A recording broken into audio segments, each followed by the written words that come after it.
जय हिंद दोस्तों, एक बार फिर से आपका स्टडी पुराण के यूट्यूब चैनल में स्वागत है। आज का हमारा टॉपिक है दोस्तों नर्मदा नदी पर जो नर्मदा नदी घाटी परियोजना। तो दोस्तों हम जो बात करने वाले हैं आज नर्मदा नदी पर जितने भी बांध बनाए गए हैं और उसकी सहायक नदियों पर जितने बांध बनाए गए, इन सब बातों की हम आज चर्चा करने वाले हैं। इसके पहले दोस्तों हम चंबल नदी घाटी परियोजना की बात कर चुके हैं, जो कि मध्य प्रदेश की पहली परियोजना है और मध्य प्रदेश की दूसरी सबसे बड़ी परियोजना थी। तो हमने दोस्तों जो है हमने चंबल घाटी परियोजना की हम बात कर चुके हैं। चंबल घाटी नदी परियोजना की हम बात कर चुके हैं। आज का जो हमारा टॉपिक रहेगा ये हम इसकी चर्चा कर चुके हैं। आज का जो हमारा टॉपिक रहेगा नर्मदा नदी नर्मदा नदी घाटी परियोजना की हम आज बात करने वाले हैं। नर्मदा नदी घाटी परियोजना के अंतर्गत दोस्तों हम नर्मदा नदी पर बनने वाले बांध और इसकी सहायक नदियों पर बनने वाले इस नर्मदा नदी पर बनने वाले और सहायक नदियों पर बनने वाले बांधों की चर्चा करने वाले हैं। सहायक नदी पर तो देखते हैं दोस्तों नर्मदा नदी घाटी परियोजना की। यह मध्य प्रदेश की सबसे बड़ी परियोजना है दोस्तों। ये जो है नर्मदा नदी घाटी परियोजना मध्य प्रदेश की सबसे बड़ी परियोजना। अगर आपसे पूछा जाए कि मध्य प्रदेश की सबसे बड़ी नदी घाटी परियोजना कौन सी है, तो नर्मदा नदी घाटी परियोजना है। और पहली पूछा जाए तो पहली कौन सी है, चंबल नदी घाटी परियोजना है।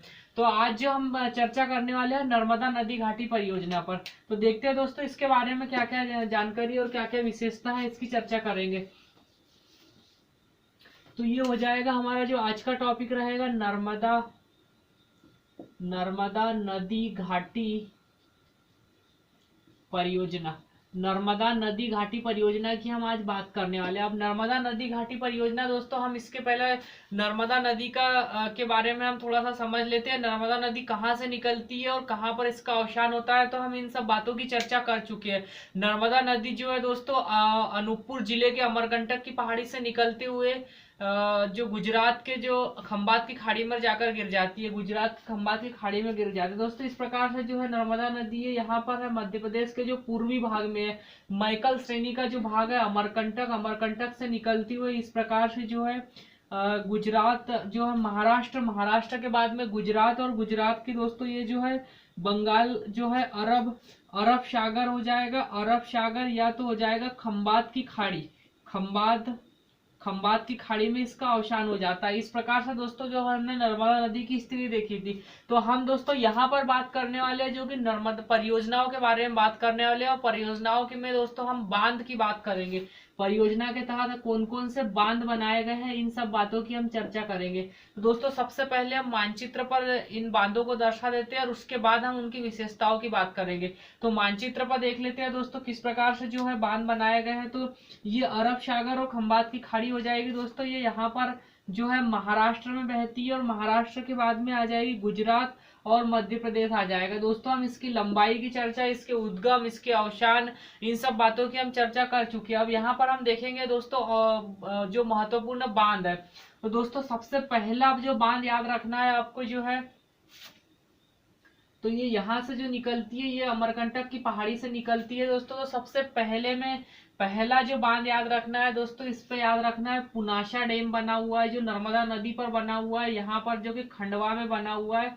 खंडवा खंडवा में ही जो कौन सा बांध है, पुनासा बांध आ जाएगा। पुनासा पुनासा डैम पुनासा डैम कहाँ पर है दोस्तों, तो पुनासा डैम सीधा पूछा जाएगा दोस्तों, पुनासा डैम कहाँ पर है, खंडवा में है। और इसके बाद में इस पे और एक बांध बना हुआ है दोस्तों, ओमकारेश्वर बांध। ओमकारेश्वर बांध भी कहाँ पर है दोस्तों, ये भी खंडवा में ही है। ओमकारेश्वर बांध हो जाएगा। ओमकारेश्वर बांध ये भी कहाँ पर है, खंडवा में स्थित है। ओमकारेश्वर बांध के बाद में दोस्तों हम देखेंगे यहाँ पर जो बना हुआ है, इस पर महेश्वर बांध बना हुआ है जो कि खरगोन में स्थित है। ये हो जाएगा महेश्वर बांध। महेश्वर महेश्वर बांध जो कि कहाँ पर स्थित है, खरगोन में स्थित है। तो ये हो जाएगा महेश्वर बांध जो कि खरगोन में स्थित है। उसके बाद दोस्तों एक गुजरात में एक मोस्ट इंपॉर्टेंट परियोजना याद रखना है, गुजरात में है। गुजरात के भड़ौत जिले में जो है इस परियोजना का नाम है सरदार सरोवर बांध। सरदार सरोवर बांध सरदार सरोवर बांध हो जाएगा दोस्तों। तो ये जो नर्मदा नदी की सबसे बड़ी परियोजना है दोस्तों, जो है सरदार सरोवर बांध, जो देखा जाए तो नर्मदा नदी की सबसे बड़ी परियोजना है। अगर आपसे पूछा जाए दोस्तों तो कि मध्य प्रदेश की जो सबसे बड़ी सबसे ऊंची परियोजना, ऊंचा बांध कौन सा है, मध्य प्रदेश का जो सबसे ऊंचा बांध तो कौन सा आ जाएगा, पुनासा डैम आ जाएगा। मध्य प्रदेश का सबसे ऊंचा बांध अगर पूछा जाए तो पुनासा डैम आ जाएगा। और नर्मदा नदी की सबसे बड़ी परियोजना कौन सी है, तो नर्मदा नदी की सबसे बड़ी परियोजना जो है सरदार सरोवर है। ये कहाँ पर स्थित है, तो ये गुजरात में स्थित है। दोस्तों हम ये 4 बांधों की बात करेंगे जो मध्य प्रदेश की नदी पर बनाए गए सबसे प्रमुख बांध में आ जाएंगे 4 बांध। उसके बाद दोस्तों हम बात करेंगे नर्मदा नदी की सहायक नदियों पर बनाए गए कौन कौन से बांध है, सहायक नदियों की बात करेंगे। तो इस प्रकार से जो है नर्मदा नदी घाटी परियोजना कंप्लीट किया जाएगा। तो देखते हैं दोस्तों आगे हम एक एक करके इन बांधों की विशेषता देखते हैं। दोस्तों क्वेश्चन एग्जाम में पूछा जाता है कि कौन सी नदी पर बनाया गया है और कौन से जिले में स्थित है। दोस्तों डायरेक्ट क्वेश्चन पूछा जाता है, जो एग्जाम में डायरेक्ट क्वेश्चन आता है कि पुनासा डैम कौन से जिले में स्थित है, कौन सी नदी पर स्थित है, इस प्रकार से डायरेक्ट क्वेश्चन आएगा। तो हम देखते हैं यहाँ पर, तो इसकी एक दो विशेषता दोस्तों, सभी बांधों की एक एक विशेषता देखेंगे यहाँ पर। तो सबसे पहले जो है नर्मदा नदी घाटी परियोजना के बारे में हम समझ लेते हैं कि नर्मदा नदी घाटी परियोजना क्या है। तो दोस्तों ये याद रखना है, इसका सबसे पहला, इसमें सबसे पहला पॉइंट याद रखना है, मध्य प्रदेश की जो है ये सबसे बड़ी परियोजना है। मध्य प्रदेश की सबसे बड़ी परियोजना है, याद रखना है। मध्य प्रदेश की जो है सबसे बड़ी परियोजना है। इसके अंतर्गत देखा जाए तो लगभग दोस्तों इसके अंतर्गत लगभग 3200 बांध बनाए गए। ये याद रखना है, लगभग कितने बांध बनाए गए, मध्य प्रदेश की सबसे बड़ी परियोजना है और इसके अंतर्गत 3200 बांध बनाए गए हैं दोस्तों, 3200 बांध। तो इसमें अगर देखा जाए दोस्तों तो 3200 बांध में अगर देखा जाए तो लगभग दोस्तों जो है 29 बड़े बांध बनाए गए हैं। 29 जो है बड़े बांध, 29 बड़े बांध बनाए गए हैं दोस्तों, 29 बड़े बांध बनाए गए। और लगभग अगर देखा जाए, लगभग आंकड़ा है दोस्तों, लगभग की बात कर रहे हैं, तो 29 बड़े बांध है और 130 के समथिंग जो है मध्यम बांध है, मध्यम श्रेणी के बांध है। और लगभग अगर देखा जाए तो लगभग 3000 बांध दोस्तों छोटे बांध बनाए गए, छोटे बांध है। 3000 बांध अगर देखा जाए तो छोटे बांध है। ये नर्मदा नदी घाटी परियोजना दोस्तों जो 3200 बांध है, नर्मदा नदी और उसकी सहायक नदियों पर स्थित है दोस्तों। अकेले जो है नर्मदा नदी पर नहीं है, इसकी सहायक नदियां भी इसमें शामिल है। 3200 बांध में इसकी सहायक नदियों को भी शामिल किया गया है। तो इस प्रकार से है दोस्तों। और लगभग अगर देखा जाए तो 1700 बांध जो है दोस्तों कंप्लीट हो चुके हैं। 1700 बांध जो है पूरी तरह 1700 बांधों का निर्माण हो चुका है और बाकी का दोस्तों जो निर्माण कार्य चल रहा है।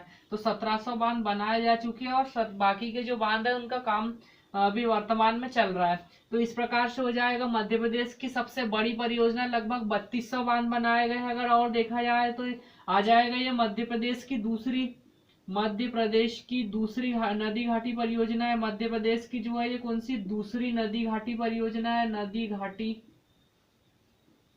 मध्य प्रदेश की जो है ये दूसरी नदी घाटी परियोजना आ जाएगी। ये दूसरी नदी घाटी परियोजना है, ये हो जाएगा। अब इस प्रकार से दोस्तों इसका जो उद्देश्य रखा गया है, इस परियोजना का ये बहुउद्देशीय परियोजना है, तो इसका उद्देश्य रखा गया है। इसका उद्देश्य तो सबसे पहले इसका उद्देश्य सिंचाई के लिए रखा गया है। सिंचाई के बाद में दोस्तों बिजली उत्पादन के लिए रखा गया है और बिजली उत्पादन के बाद में दोस्तों पेयजल के लिए रखा गया है। तो इस प्रकार से इसका जो है इस नदी घाटी परियोजना जो बहुउद्देशीय परियोजना है, इसका उद्देश्य है। तो नर्मदा नदी घाटी परियोजना दोस्तों ये हो जाएगा। अब हम बात कर लेते हैं दोस्तों इस पर बनाए गए बांध। तो सबसे पहले हम जो नर्मदा नदी पर बनाया गया था पुनासा डैम की बात करेंगे। सबसे पहला जो बांध बनाया गया था नर्मदा नदी पर दोस्तों हमें 4 मुख्य रूप से बांध याद रखना है। 4 बांधों की हम चर्चा करने वाले। तो जो सबसे पहला बांध याद रखना है हमें, कौन सा, सबसे पहला बांध याद रखेंगे हम पुनासा डैम। पुनासा डैम, तो पुनासा डैम हो जाएगा दोस्तों। पुनासा डैम अगर देखा जाए तो इसका अन्य नाम इसको क्या दिया गया है, पुनासा वहां का दोस्तों जो गांव है उसके नाम पर रखा गया है, तो पुनासा डैम हो जाएगा। और पुनासा डैम के बाद में इसका जो उपनाम रखा गया है या अन्य नाम इसका देखेंगे तो अन्य नाम रखा गया है इसका इंदिरा सागर बांध। इंदिरा सागर इंदिरा सागर बांध हो जाएगा, इंदिरा सागर बांध हो जाएगा। नदी अगर देखा जाए इसका कौन सी नदी पर है, तो नदी में आ जाएगा नर्मदा नदी पर स्थित है। आपसे अगर नदी पूछा जाए तो नदी कौन सी आ जाएगी, नर्मदा नदी आ जाएगी। अगर अन्य नाम पूछा जाए तो इंदिरा सागर बांध, नदी नर्मदा आ जाएगी। जिला कौन सा है, तो जिला भी याद रखना है दोस्तों आपको, खंडवा जिला है, खंडवा जिला है। अगर सबसे दोस्तों सबसे ऊंचा बांध है मध्य प्रदेश का, अगर देखा जाए तो यह मध्य प्रदेश का क्या है, मध्य प्रदेश का सबसे ऊंचा बांध है, ये भी याद रखना है, सबसे ऊंचा बांध मध्य प्रदेश का सबसे ऊंचा बांध है, मध्य प्रदेश का सबसे ऊंचा बांध है, ये मध्य प्रदेश का सबसे ऊंचा बांध है। अब देखा जाए तो नदी पूछ लिया तो नदी नर्मदा आ जाएगी, जिला पूछा तो खंडवा आ जाएगा। मध्य प्रदेश का सबसे ऊंचा बांध है। लगभग दोस्तों यहाँ पर बिजली की अगर बात करें तो 1000 मेगावाट बिजली का उत्पादन होता है, तो ये हो जाएगा। अब आगे हम बात करेंगे पुनासा डैम के बाद में, हम अगला जो याद रखना है हमें ओमकारेश्वर बांध याद रखना है, ओमकारेश्वर, ओमकारेश्वर बांध।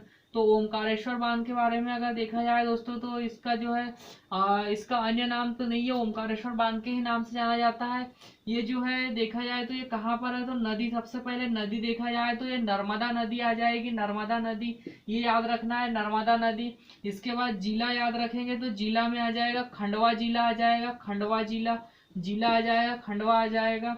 और ओमकारेश्वर बांध में अगर बिजली की अगर देखा जाए दोस्तों 512 मेगावाट बिजली का उत्पादन किया जाता है। तो अभी यहाँ से 2 पॉइंट याद रखना है, नदी नर्मदा, जिला खंडवा आ जाएगा। अगर गांव पूछा जाए तो दोस्तों ये मंदाता गांव है एक, वहां पर स्थित है, तो ये हो जाएगा। तो ये दोस्तों ये पुनासा डैम, पुनासा डैम के बाद में कौन सा डैम बनाया गया, क्रम भी अगर देखा जाए तो सबसे पहले पुनासा डैम बना है दोस्तों, पुनासा डैम के बाद ओमकारेश्वर बांध है, और ओमकारेश्वर बांध के बाद दोस्तों जो है महेश्वर बांध है।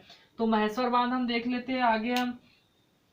तो याद रखना है दोस्तों 4 नर्मदा नदी पर 4 मुख्य बांध बनाए गए हैं दोस्तों। पहला बांध आ जाएगा पुनासा डैम, दूसरा बांध आ जाएगा ओमकारेश्वर बांध, और तीसरा आ जाएगा महेश्वर, और चौथा आ जाएगा सरदार सरोवर बांध। ये 4 मुख्य इंपॉर्टेंट बांध है जो कि नर्मदा नदी पर है दोस्तों। और उसके बाद हम उनकी सहायक नदियों पर बनाए गए बांध की भी बात करेंगे। तो जो हमारा ओमकारेश्वर के बाद में हमें अगला जो बांध याद रखना है वो कौन सा हो जाएगा, ओमकारेश्वर के बाद में हमें अगला बांध याद रखना है जो आ जाएगा महेश्वर बांध आ जाएगा, महेश्वर बांध। महेश्वर बांध दोस्तों जो है ये कहाँ पर है, सबसे पहले आपसे नदी पूछ सकते हैं, महेश्वर बांध कौन सी नदी पर स्थित है, तो महेश्वर बांध आ जाएगा नर्मदा नदी, यहाँ आ जाएगा नर्मदा नदी। और उसके बाद में अगर आपसे जिला पूछ लिया गया तो जिला कौन सा आ जाएगा, जिला में भी आपको याद रखना है, जिला आ जाएगा खरगोन आ जाएगा, खरगोन, खरगोन आ जाएगा। महेश्वर दोस्तों ये मंडलेश्वर में स्थित है, तो खरगोन जिला याद रखना है आपको, खरगोन आ जाएगा। तो इसकी 2 विशेषता याद रखेंगे, नर्मदा आ जाए, खरगोन आ जाएगा दोस्तों। अगर जल ग्रहण के क्षेत्र में अगर देखा जाए तो ये महेश्वर सबसे बड़ा बांध है मध्य प्रदेश का। सबसे ऊंचा बांध कौन सा है याद रखना है दोस्तों, पुनासा डैम याद रखना है। बड़े में आ जाएगा कौन सा, महेश्वर आ जाएगा। और नर्मदा नदी का सबसे बड़ा बांध कौन सा है, तो सरदार सरोवर बांध है, तो ये महेश्वर आ जाएगा। महेश्वर के बाद में हमें याद रखना है, अगला पॉइंट हमें याद रखना है सरदार सरोवर बांध, सरदार सरोवर बांध। सरदार सरोवर बांध अगर देखा जाए तो सरदार सरोवर बांध दोस्तों ये सबसे पहले आपसे पूछा जा सकता है कि नदी कौन सी नदी पर स्थित है। दोस्तों सीधा क्वेश्चन आ चुका है कि सरदार सरोवर बांध जो है कौन सी नदी पर स्थित है, तो सरदार सरोवर बांध नर्मदा नदी पर स्थित है। अगर आपसे जिला पूछा जाए तो जिला कौन सा आ जाएगा, जिला अगर पूछा जाए आपसे तो जिला या राज्य पूछा जा सकता है, जिला राज्य। तो राज्य और जिले में दोस्तों भड़ौच आ जाएगा, भड़ौच, भड़ौच या भरूच, भरूच आ जाएगा। और राज्य में आ जाएगा गुजरात आ जाएगा, तो ये हो जाएगा गुजरात राज्य में स्थित है, भड़ौच या भरूच गुजरात राज्य में स्थित है। अब दोस्तों हमें याद रखना है केवड़िया गांव, अगर गांव भी पूछा जाए तो केवड़िया गांव। तो दोस्तों आपको अभी 2 ही याद रखना है, तो भड़ौच या भरूच या गुजरात याद रखना है। और नदी याद रखना है नर्मदा नदी। अब ये याद रखना है दोस्तों इसकी जो ऊंचाई कितनी है, तो इसकी ऊंचाई भी याद रखना है। नर्मदा नदी का सबसे बड़ा बांध है तो इसकी ऊंचाई दोस्तों 138 मीटर है। अभी दोस्तों जो है ये 121 मीटर तक इसका निर्माण कार्य हो चुका है, 121 मीटर तक निर्माण कार्य हो चुका है। तो ये हो जाएगा दोस्तों, ये भारत का दूसरा सबसे ऊंचा बांध माना जाता है, ये भारत का दूसरा सबसे ऊंचा बांध माना जाता है। और विश्व का दूसरा सबसे ऊंचा कंक्रीट का बांध है, कंक्रीट के क्षेत्र में विश्व में दूसरे नंबर पे आता है दोस्तों। वैसे भारत में ऊंचाई के क्षेत्र में ये दूसरा बांध माना जाता है। तो ये हो जाएगा अब 138 मीटर इसकी ऊंचाई है, 121 मीटर हो जाएगा, 121 मीटर तक जो है इसका निर्माण कार्य हो चुका है। दोस्तों ये जो अगर देखा जाए तो ये जो मध्य प्रदेश जो नर्मदा नदी की अगर बात की जाए तो नर्मदा नदी पर जितने भी बांध बनाए गए हैं अभी तक, नर्मदा नदी पर जितने भी बांध बनाए गए हैं उसमें सबसे विवादित बांध है। नर्मदा नदी पर बनाए गए नर्मदा नदी पर बनाए गए बांध में सबसे विवादित बांध है ये दोस्तों, सबसे विवादित बांध है। नर्मदा नदी पर बनाए गए बांधों में सबसे क्या है, सबसे ज्यादा विवाद से घिरा हुआ था दोस्तों ये बांध। अब दोस्तों अगर देखा जाए तो जो नर्मदा नदी पर जो परियोजना बनाई गई थी, नर्मदा नदी घाटी परियोजना के अंतर्गत दोस्तों जो है जो बांध बनाए गए थे उनके लिए दोस्तों एक याद रखना है इम्पोर्टेंट, 1985 में दोस्तों जो है 1985 में सरदार सरोवर बांध का निर्माण चल रहा था तब, और महेश्वर बांध को लेकर जो है 1985 में दोस्तों मेधा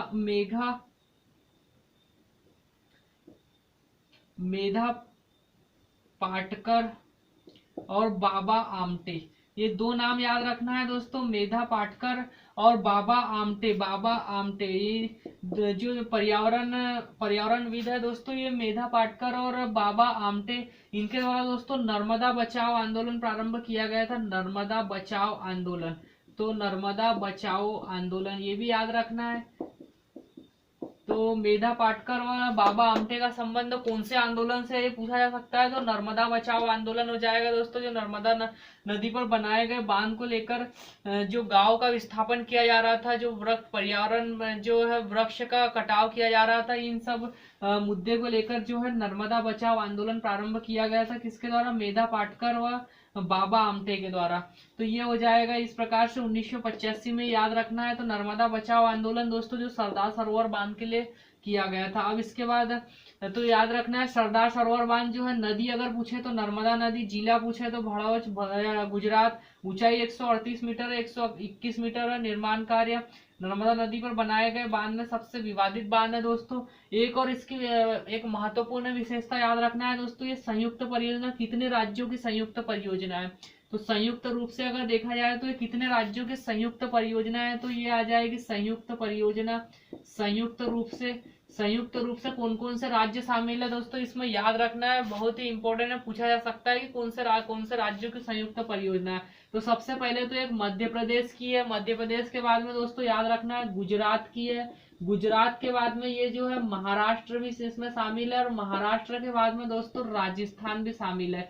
तो ये याद रखना है। इसमें 4 राज्यों की संयुक्त परियोजना है दोस्तों। ये 4 राज्यों, कितने राज्य, 4 राज्य, मध्य प्रदेश, गुजरात, महाराष्ट्र और राजस्थान, 4 राज्यों की संयुक्त परियोजना है। अब दोस्तों हमें एक और इसमें फैक्ट याद रखना है कि दोस्तों जो है मध्य प्रदेश को जो है सरदार सरोवर बांध से जो है सिंचाई के लिए पानी नहीं मिलता है, ये याद रखना है। मध्य प्रदेश को जो है मध्य प्रदेश को है सिंचाई के लिए सरदार सरोवर बांध से जो है पानी प्राप्त नहीं होता है। मध्य प्रदेश को दोस्तों इससे बिजली का जो उत्पादन लगभग 57 जो मध्य सरदार सरोवर बांध से जो बिजली बनाई जाती है उसमें दोस्तों जो मध्य प्रदेश का जो हिस्सा है 57% जो है बिजली है किसको दी जाती है, मध्य प्रदेश को दी जाती है। मध्य प्रदेश को सिंचाई के लिए इस बांध से पानी नहीं मिलता है। जो बिजली का उत्पादन होता है उसमें कितना 57% जो बिजली बनती है वो मध्य प्रदेश को दी जाती है। तो ये याद रखना है, जो 57% जो बिजली दी जाती है वो किसको दी जाती है, मध्य प्रदेश के हिस्से में आती है। तो संयुक्त रूप से याद रखना है 4 राज्यों की संयुक्त परियोजना है। अब दोस्तों यहाँ से क्वेश्चन सीधा पूछा जा सकता है कि सरदार सरोवर बांध कौन सी नदी पर है, तो नर्मदा नदी पर। इसकी ऊंचाई कितनी है, तो 138 मीटर है। आपसे ये पूछा जा सकता है कि जो है नर्मदा बचाओ आंदोलन से कौन से व्यक्ति संबंधित है, तो मेधा पाटकर और बाबा आमटे आ जाएंगे। और उसके बाद कितने राज्यों की संयुक्त परियोजना है, तो 4 राज्य की संयुक्त परियोजना है। तो ये सरदार सरोवर बांध से आपको याद रखना है। अब आगे हम देखते हैं दोस्तों इसके सहायक नदियों पर कौन कौन से बांध बनाए गए। सहायक नदियों की बात कर लेते हैं। तो सहायक नदियों में हमें इंपॉर्टेंट रूप से याद रखना है दोस्तों, सबसे पहला जो याद रखना है सहायक नदियों पर बनाए गए जो है नर्मदा की सहायक नदी पर, नर्मदा नदी घाटी परियोजना के अंतर्गत इस सहायक नदी पर याद रखना है। तो सबसे पहले हमें याद रखना है बरगी परियोजना। बरगी परियोजना आ जाएगा सबसे फर्स्ट में याद रखना है बरगी परियोजना। अगर इसकी देखा जाए तो ये नदी, अगर देखा जाए तो नदी इसमें आ जाएगा बरगी नदी। ये कहाँ से निकलती है बरगी नदी दोस्तों, ये जबलपुर से निकलती है। बरगी नदी कहाँ से निकलती है? जबलपुर में ही बहती है दोस्तों। एक छोटी सी नदी है जो कि नर्मदा नदी की सहायक नदी है, जो कि कहाँ पर? जबलपुर में ही बहती है। और ये बांध जो इस पर, ये जो बांध बनाया गया है बरगी बांध, बरगी बांध कौन सी नदी पर है? तो बरगी नदी पर ही है। और कौन से जिले में है? जिला अगर आपसे पूछा जाए तो जिला जो आ जाएगा दोस्तों बिजौरा ग्राम, जबलपुर में ही है। बिजौरा, बिजौरा ग्राम जबलपुर में ही बनाया गया है, जबलपुर में बनाया गया है। तो ये याद रखना है अगर आपसे पूछा जाए कि बरगी परियोजना। अगर दोस्तों आपसे ये पूछा जाए कि बरगी परियोजना, अगर क्वेश्चन में आपको ये दिया जाए कि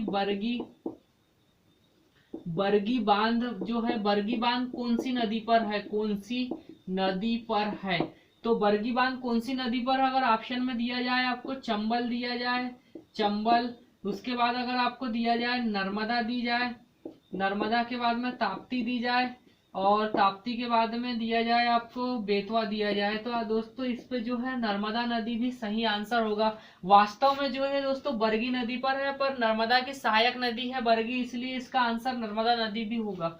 तो ये हो जाएगा इस प्रकार से। अब आगे हम बात करने वाले हैं बरगी परियोजना के बाद में हमें बात करना है तवा परियोजना।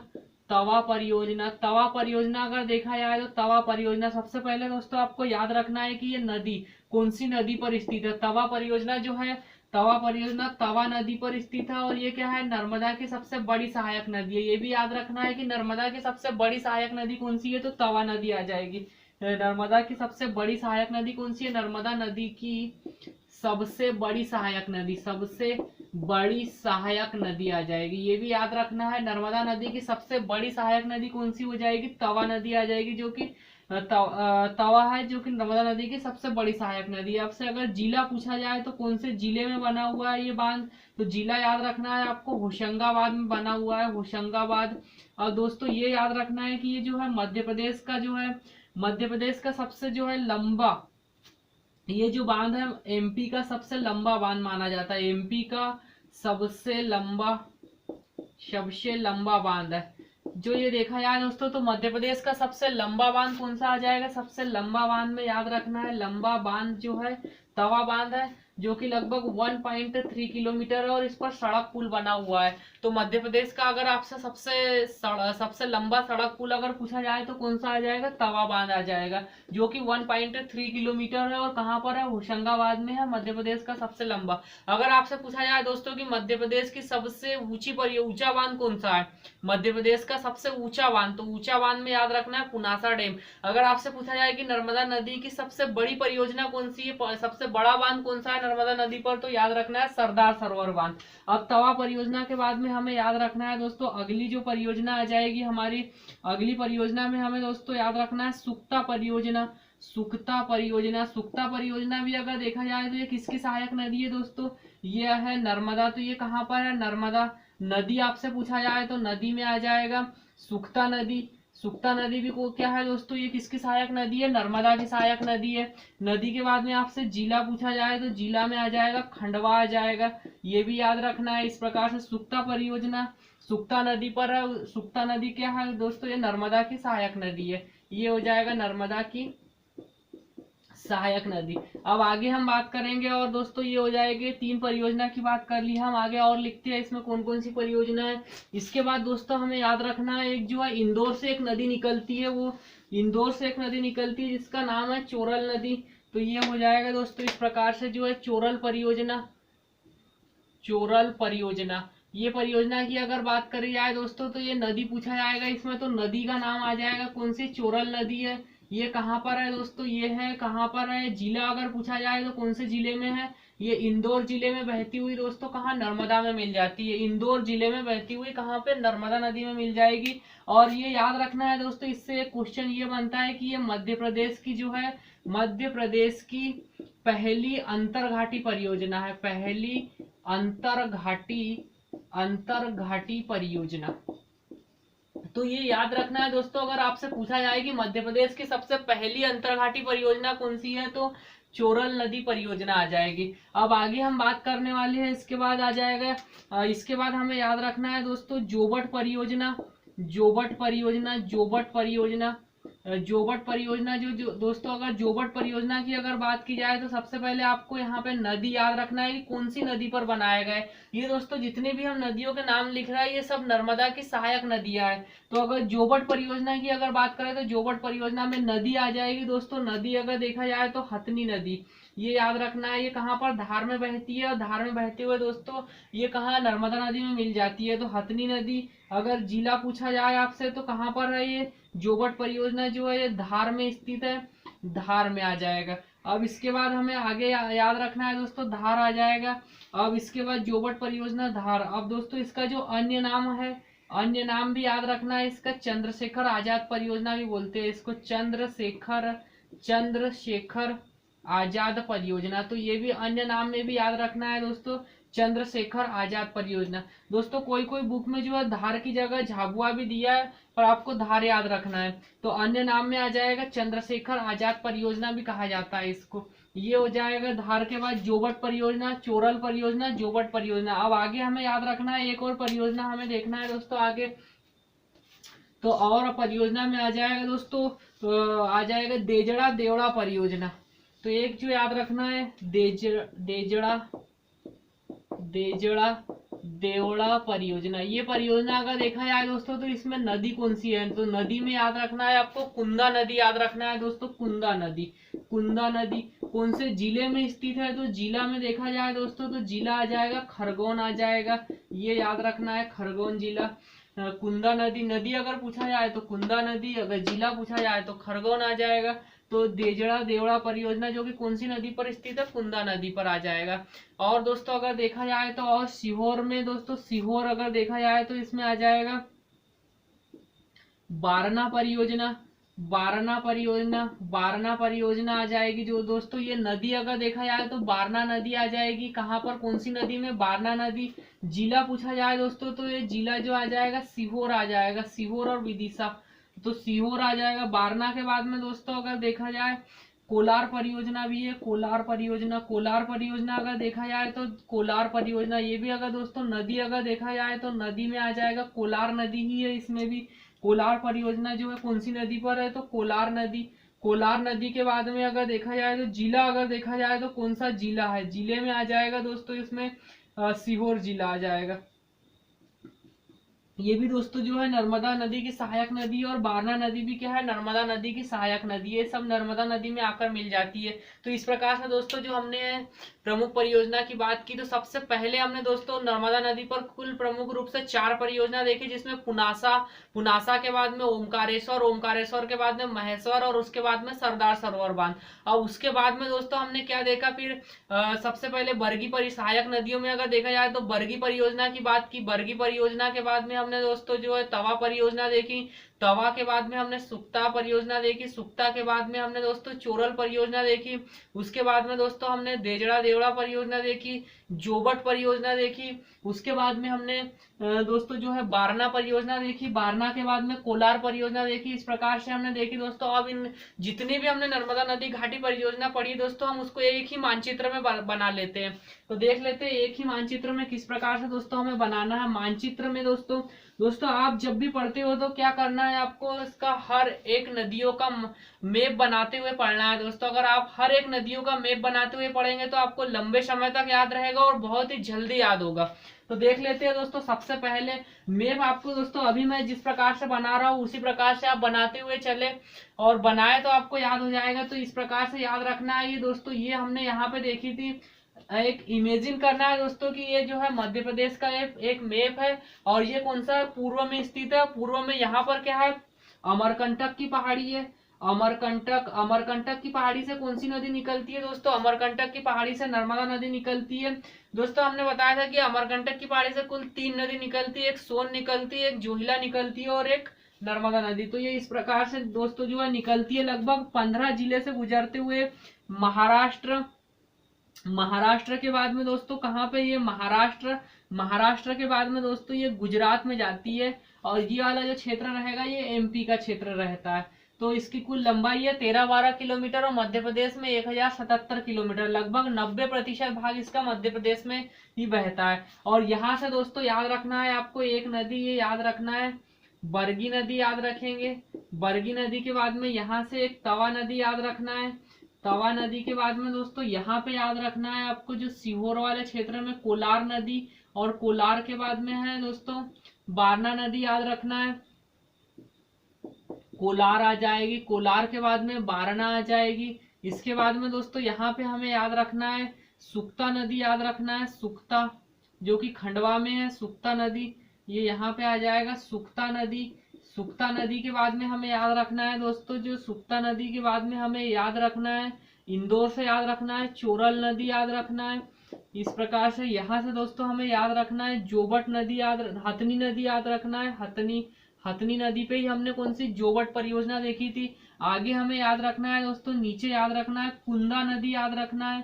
कुंदा नदी पे ही हमने देजड़ा देवड़ा परियोजना देखी थी। तो इस प्रकार से जो है हमने मैप बनाया। अब यहाँ पे हम देखते हैं दोस्तों सबसे पहले हमने कौन सी चार नर्मदा नदी की मुख्य चार परियोजना हमने देखी थी। तो सबसे पहले हमें याद रखना है यहाँ पर खंडवा में एक परियोजना हमने देखी थी। कौन सी परियोजना आ जाएगी, ये आ जाएगी Punasa dam. Punasa dam, Punasa dam. उसके बाद में यहीं पर दोस्तों जो है खंडवा में ही हमने और एक परियोजना देखी थी। कौन सी परियोजना आ जाएगी, ओमकारेश्वर आ जाएगी। ओमकारेश्वर, ओमकारेश्वर। तो ये दो परियोजना देखी। ओमकारेश्वर के बाद दोस्तों यहाँ पे हमें खरगोन में हमने एक परियोजना देखी थी। खरगोन में इस परियोजना का नाम क्या आ जाएगा, महेश्वर परियोजना आ जाएगी। महेश्वर के बाद में दोस्तों हमने गुजरात में देखा था कौन सी, सरदार सरोवर परियोजना। तो ये हो जाएगी सरदार सरोवर परियोजना हो जाएगी। अब हमें दोस्तों हमने यहाँ पर जो है बरगी परियोजना आ जाएगी। बरगी नदी पर यहाँ पर जो है तवा परियोजना आ जाएगी। तवा नदी पर जो कि मध्य प्रदेश की सबसे लंबी परियोजना है और सबसे लंबा सड़क बांध इसी पर बना हुआ है, इसी बांध पर, तवा बांध पर। कोलार परियोजना जो है, कोलार परियोजना आ जाएगी। बारना परियोजना आ जाएगी। उसके बाद में चोरल परियोजना आ जाएगी जो कि मध्य प्रदेश की पहली अंतरघाटी परियोजना है। हथनी नदी पे दोस्तों जोबट परियोजना आ जाएगी, जोबट आ जाएगी। कुंदा नदी पे देजड़ा देवड़ा परियोजना आ जाएगी। तो इस प्रकार से दोस्तों जो है हमने परियोजनाओं को देखा था। अगर आप मानचित्र के माध्यम से अगर बना के देखेंगे दोस्तों तो आपको बहुत ही जल्दी याद होगा और बहुत ही आसान लगेगा। तो इस प्रकार से दोस्तों अगर आपने 2 से 3 बार अगर मानचित्र में मैप बना के अगर दर्शा देते हैं आप तो बहुत जल्दी याद हो जाएगा। तो इस प्रकार से हमने जो है नर्मदा नदी घाटी परियोजना की हमने बात की है दोस्तों। अब आगे हम और भी परियोजनाओं की बात करेंगे दोस्तों। तो आगे की जो हम परियोजना है अगली क्लास में देखेंगे दोस्तों। अगर आपको दोस्तों वीडियो पसंद आया हो तो शेयर कीजिए, लाइक कीजिए दोस्तों, सब्सक्राइब कीजिए और कमेंट करके बताइए दोस्तों कैसा लगा। जय हिंद।